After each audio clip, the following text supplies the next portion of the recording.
샬롬, 이동춘 목사입니다. 오늘도 여러분의 삶이 주님의 평안으로 가득하시길 기원하며 하나님의 말씀을 나누겠습니다.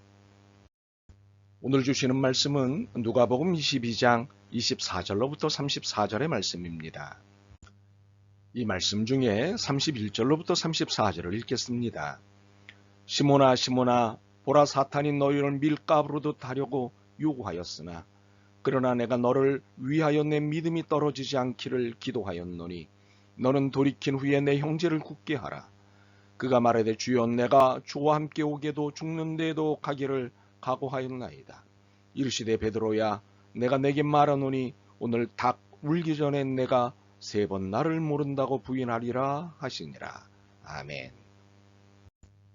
누가복음 22장 24절로부터 34절 말씀을 본문으로 바쁠수록 기도해야 라는 제목으로 말씀을 나누도록 하겠습니다. 근대산업 이후 만들어진 경고가 있습니다. 시간은 돈이다입니다. 모든 것이 속도에 의해 달라진다고 본 근대는 시간에 물질적 가치를 부여했습니다. 좀 더 빠르게를 외치며 시간에 황금의 가치를 부여했습니다. 그래서 주어진 시간에 최대한 많은 일을 해서 최고의 결과를 만들어야 한다는 압박을 가했습니다. 그렇게 해서 일하지 않는 시간은 의미 없는 시간, 일하는 시간은 의미 있는 시간이라는 가치관을 형성시켰지요. 그 결과 현대인들은 너무 바쁘게 되었습니다. 시간과의 전쟁 때문에 늘 시간을 생각하며 살게 되었습니다. 머릿속에는 언제나 이것을 하려면 몇 시간, 이 시간에 무엇을, 주어진 시간은 얼마 등과 같은 생각이 돌아가고 있습니다. 24시간 통화가 가능한 핸드폰, 24시간의 활동을 가능케 하는 편의점, 24시간 움직일 수 있게 하는 주유소 등등 이것들은 우리가 시간에 매여 얼마나 바쁘게 사는지를 단적으로 보여주는 것들입니다. 이러한 현실은 교회도 그리스도인들에게도 예외이지 않습니다. 시간이 곧 돈이라는 말의 교회도 그리스도인들도 쇠뇌당해 있습니다. 그래서 다음과 같이 되었습니다. 너무 바빠서 기도할 시간이 없습니다. 너무 바빠서 나도 나를 통제할 수 없는데 기도할 시간이 어디 있겠습니까? 이렇게 교회는 지금 너무 바빠서 기도할 수 없는 사람들로 가득 차 있습니다.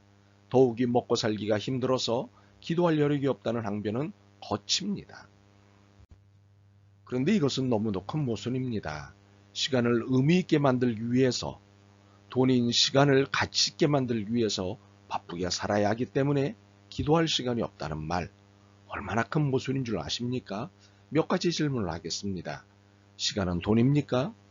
돈으로서의 시간은 좌우할 수 있습니까? 시간의 주인은 누구이십니까? 마지막 질문에 대한 답을 듣고 싶습니다. 누가 시간의 주인입니까?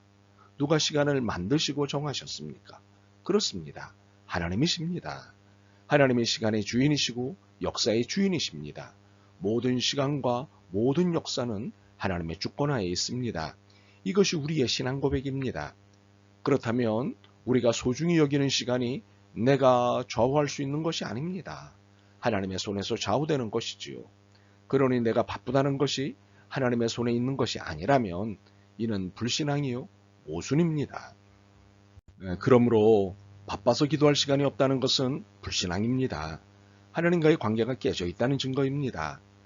하나님과의 관계가 깨져 있기에 아무리 바쁘게 살아도 만족할 만한 결과가 나오지 않는 것입니다. 아무리 수고해도 시간은 돈이 되지 않습니다. 수고만 했을 뿐 시간은 가고 남는 것은 공허함 그것뿐입니다. 커져가는 것은 문제일 뿐입니다. 오늘 본문에도 베드로가 나옵니다. 그는 예수님으로부터 이런 이야기를 듣습니다.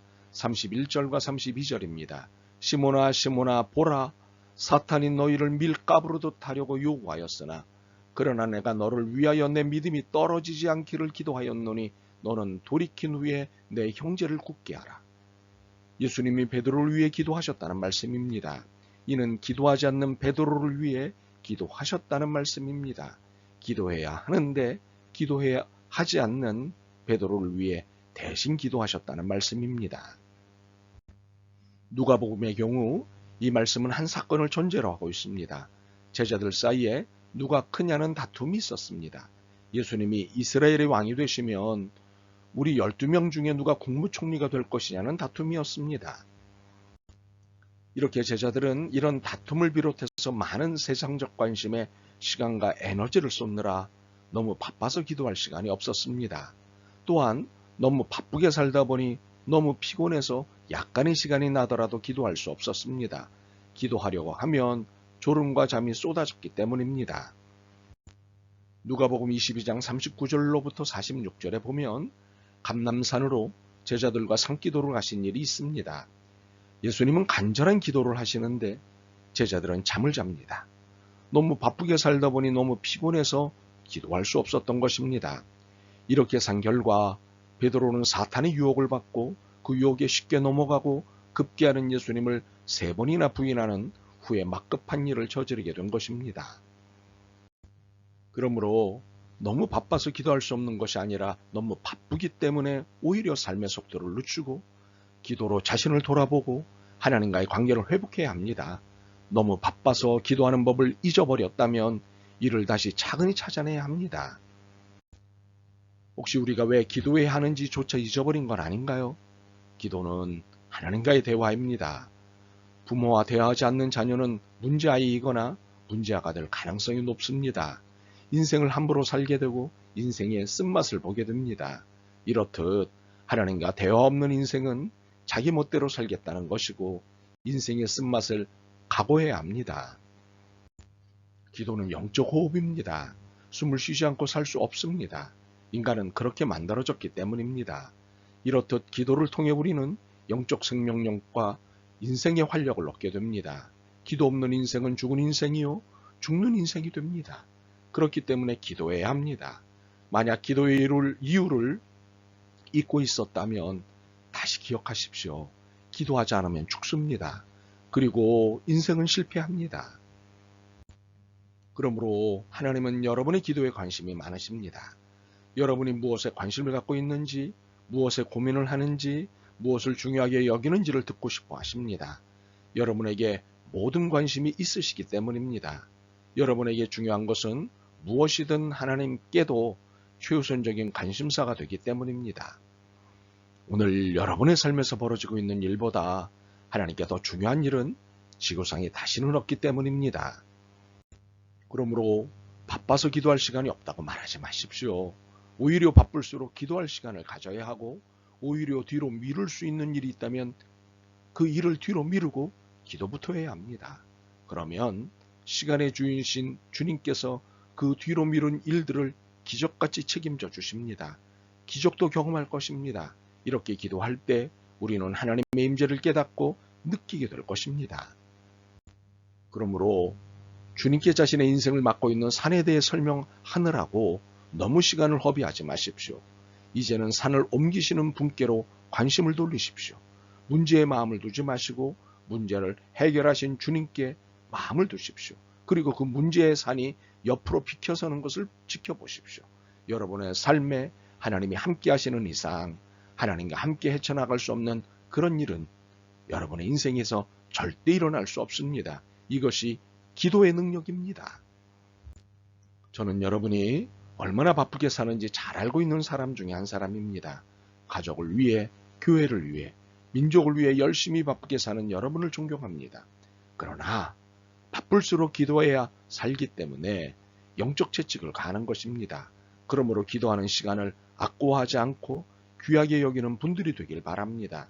이제부터는 시간이 돈이다 대신에 기도가 은혜다를 선포하는 여러분이 되시면 좋겠습니다. 아멘. 주님, 기도의 필요는 알지만 너무 바빠서 기도하지 못했습니다. 그러나 기도만큼 필요하고 중요한 일은 없다는 사실을 깨달았습니다. 바쁠수록 더 기도해야 한다는 사실을 깨달았습니다. 기도하게 하옵소서. 주님의 임재를 경험하게 하옵소서. 기적도 보게 하옵소서. 예수 그리스도의 이름으로 기도드립니다. 아멘. 오늘도 여러분의 믿음과 삶을 응원합니다. 사랑합니다.